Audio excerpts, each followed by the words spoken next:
నమస్తే షోకి స్వాగతం. ఈ రోజు మేము ఎస్టీఐ గురించి మాట్లాడబోతున్నాము. ఇది ఎస్టీఐ మరియు దీన్ని ఎలా నివారించాలో. దీన్ని చికిత్స చేయడానికి మీరు డాక్టర్ వద్ద వెళ్ళాలి. మీ చెకప్ తర్వాత డాక్టర్ మీకు రక్త పరీక్ష చేయమని అడుగుతారు. ఇది ఈ సంక్రమణ యొక్క మూల కారణాన్ని కనుగొనడంలో సహాయపడుతుంది. ఎస్టీఐ భాగం 1 వీడియోలో మేము పేర్కొన్నట్లు కొన్ని సందర్భాల్లో ఎస్టీఐ ఉన్న చాలా మంది ఎలాంటి లక్షణాలు చూడరు. అలాంటి సందర్భాల్లో మీరు రక్షణ లేకుండా శారీరక సంబంధం కలిగి ఉంటే లేదా మీరు ఎవరో ఉపయోగించిన సూక్ష్మజీవి పాయింట్ను యాదృచ్ఛికంగా సంక్రమిత చేస్తే మీరు 2 నెలలలో మీ రక్తాన్ని పరీక్షించుకోవాలి. తద్వారా మేము ఈ వ్యాధి గురించి త్వరగా తెలుసుకోవచ్చు. ఎస్టీఐ గురించి తెలుసుకున్న తర్వాత డాక్టర్ మీకు కొన్ని మందులు మరియు ఇంజెక్షన్లు ఇస్తారు. ఇవి ఈ సంక్రమణ నుండి ఉపశమనం పొందడంలో మీకు సహాయపడతాయి. ఈ సంక్రమణను నివారించడానికి కొన్ని విషయాలను మనం గుర్తుంచుకోవడం చాలా ముఖ్యం. ఉదాహరణకు, ఈ సంక్రమణ మీకు లేదా మీ భాగస్వామికి జరిగితే ఈ సమయంలో మీరు శారీరక సంబంధం కలిగి ఉండకూడదు. లేకపోతే వారు కూడా ఈ సంక్రమణ పొందవచ్చు. 2 మీరు ఎస్టీఐ సంక్రమణను చూస్తే మీరు వెంటనే దాన్ని తనిఖీ చేయించుకోవాలి మరియు త్వరగా చికిత్స చేయించుకోవాలి. 3 మీరు కొత్త భాగస్వామితో శారీరక సంబంధం కలిగి ఉంటే మీరు తప్పనిసరిగా కండోమ్ ఉపయోగించాలి. 4 ఈ సంక్రమణను నివారించడానికి మీరు తీసుకోగల వివిధ ఇంజెక్షన్లు ఉన్నాయి.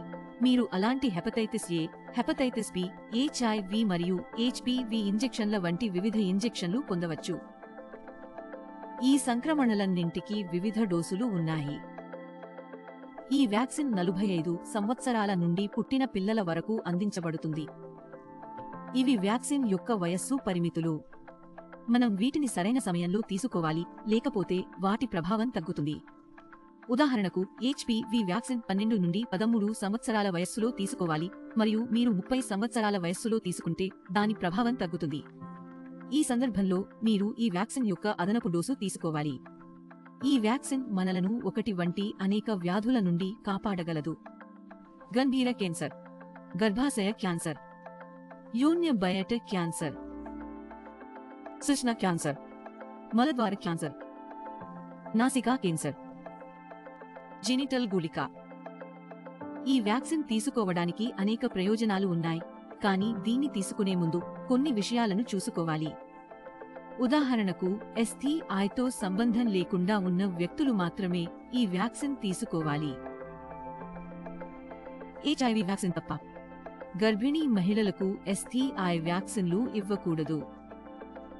మీకు ఏ విధమైన అలర్జీ ఉంటే వ్యాక్సిన్ తీసుకునే ముందు మీ అలర్జీ గురించి మీ డాక్టర్కు తెలియజేయండి మరియు డాక్టర్ సలహా ప్రకారం వ్యాక్సిన్ తీసుకోండి. వ్యాక్సిన్ తీసుకున్న తర్వాత కొన్ని వ్యక్తులు వారి పక్కా ప్రభావాలను కూడా చూడవచ్చు. ఉదాహరణకు, ఇంజెక్షన్ స్థలంలో నొప్పి, వాపు లేదా చర్మం ఎర్రగా మారడం, తలనొప్పి లేదా అలసట, శరీరంలో నొప్పి, చలనం, జ్వరం మరియు. కానీ ఈ లక్షణాలు 1 రోజు మాత్రమే ఉంటాయి. ఆ తర్వాత వారు బాగుపడతారు. సమస్య మరింత తీవ్రంగా మారితే మేము డాక్టర్ను సంప్రదించాలి. మీ ఆరోగ్యానికి ఉపయోగపడే కొత్త సమాచారం మీకు ఈ రోజు అందిందని మేము ఆశిస్తున్నాము.